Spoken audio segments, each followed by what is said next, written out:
It's Margot and Mary Jean from My Favorite Quilt Store. We need to practice that. We do.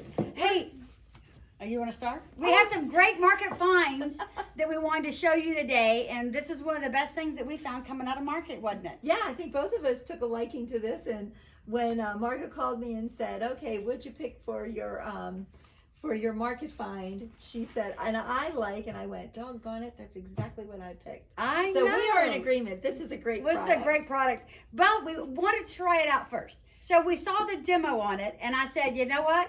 We have got to try it to make sure it's to make sure it's good. So what we did was we got a sample from him. So we had some and brought it home and figured out how to use it. So this product was something that he developed maybe, how many years ago would you think? I think he told me about 5 or 6 years ago, right before the pandemic, and the product is actually called Hot Fix. And it was made, he had originally made it for Disney because they had come to him and said, we need something that can affix fabric to fabric and not have to be sewn around, and it will last for many, many washings. Yep, he didn't want Minnie's face to come off of a shirt that a kid really liked.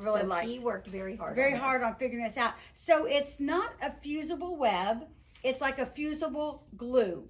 Right. And I know everyone likes like, oh, glue. Oh. Yeah, it's not like that. Don't have any preconceived notions. Right. And so it's a thin layer of adhesive that's backed to I want to say that's almost like not a parchment, but more like a wax paper. It's almost like wax paper. Exactly. That's what I think it is. But you can draw on it, and here is, I'm going to get a little closer. Here's my little sample. This is the backing. You can see that it's nicely fixed on there, and then here is the front that I've drawn on. So you draw on the paper side, not the fusible side, and when you open it, you can tell it's a little more shiny. The fusible side. It does say on there, draw on this side. Right, draw on this side. This is just our little. So this is our sample. So it does have directions on it. So it comes in a package. We sell a package of this right here. We sell it in 4-yard lengths, 10-yard lengths, and we have the 8.5 by 11 sheets. We are going to be getting it because they just made it in a roll where you can buy it by the yard. So if you wanted, 20 yards or 30 yards, we can make one 30-yard sheet for you. Or a half yard. Right. If you just want to give it a try, give it a try. But go ahead and order the 4-yard pack too, because you're going to like it. Yeah. So what we wanted to do was try it on fusible applique, and we also want to try it on collage quilting to see how it works and what the product's like. So I challenged Mary Jean to take this table, well, it's a pillow, but we made it into a wall hanging. Take this pillow kit and make it with this product.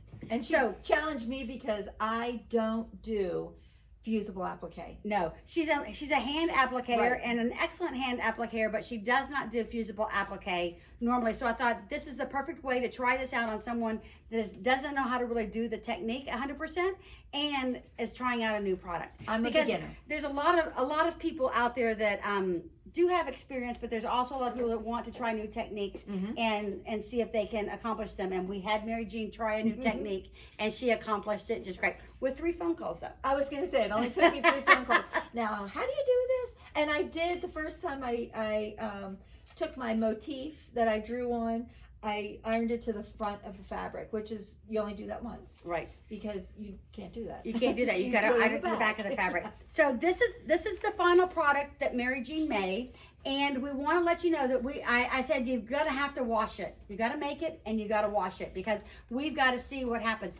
The man told us that it can stay with a lot of the products they had, they washed up to 50 times and never had a separation of the edges or fraying around the edges of the product. So I'm going to bring this closer. Mary Jean stitched inside the line, as you can see, not on the edge, and of all of these, and washed it 3 times. Washed it, dried it, ironed it, and washed it, dried it, ironed it. And so you can see that there's very few threads that have come off of this after 3 washings. Right.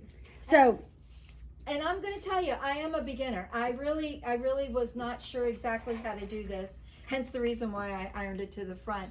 And I was very happy with it.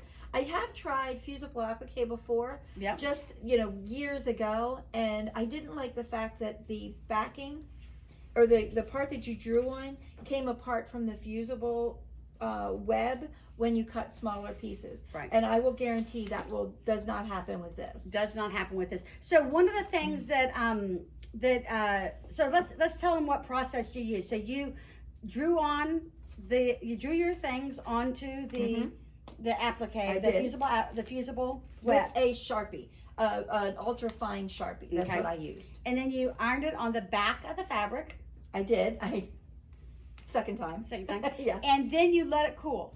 He did say you need to let it cool. I didn't know if that was just this product, but Margot told me no, that all the fusible webs, you do let it cool before you peel it up off of the silicone mat that I use, which I really like. I got one of those now. Yep, a silicone. Yeah, she used a silicone mat to press against so that she didn't get any of this onto our ironing board cover. And we do have that available. We do have that available. So once she did that, she cut around them and put them on here and ironed them down. Yeah, I followed the pattern precisely, and I laid it actually out on the silicone mat. All of the flowers, they all touch each other. So I laid them all out on the silicone mat, and I put a pressing cloth on top just so that they wouldn't move. And I just kind of hit them lightly with the iron, and it made them all, it made all of these flowers into one motif. Correct. And then I took, there's actually, I don't know if I'll get a little closer, but on this one, there's sort of like a wreath. It's a different fabric, this polka dot fabric. So I cut that out, and I laid that down onto the white fabric, the background fabric, fixed that on, gave it just a quick press and tacked it into place. I laid the floral wreath that I made all, one piece. I laid that down and kind of positioned it the way I wanted and just tacked that into place. Held it up, liked what I saw, put a pressing cloth over the top because I do that usually. Right. And I just hit it with the iron, no steam. No steam. And it was stuck like that. It was awesome. So now you had 2 layers of this stuff that you had to sew through.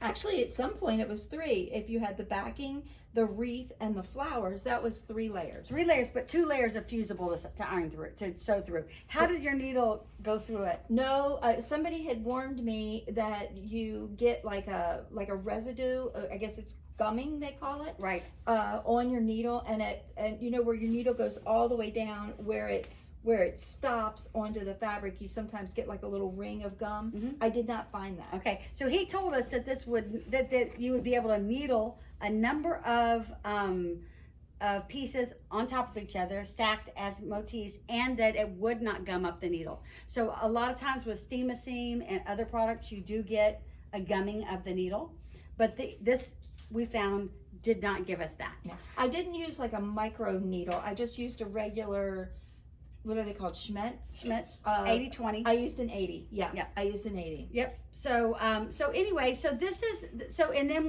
then you bound it and washed it 3 times. Bound it, washed it, dried it, ironed, wash, dry, iron, wash, dry, iron. 3 times. 3 times, so we could make sure what happened. And she didn't make this into the pillow. She made it into a wall hanging. I made it into a wall hanging. I didn't really have a need for a pillow, so I thought a wall hanging would be better. I did do the hand embroidery in the middle. That's the only thing that I did a little bit different than everybody else. But I liked the product, and we knew we would like the product. We knew we would like the product. But surprising enough, as a beginner, I really like the product. Okay, great. So we have it in rolls. We have it in the 8.5 by 11 sheets, and those can go through your inkjet printer. Right. So he has sheets that can go through the inkjet printer, and we have found this product to be very nice. We're going to try it next on a collage quilt, and we will be back to demo that and let you know how that goes too. So anyway, we hope you like this product. It's called Hot Fix Adhesive. Hot Fix Adhesive.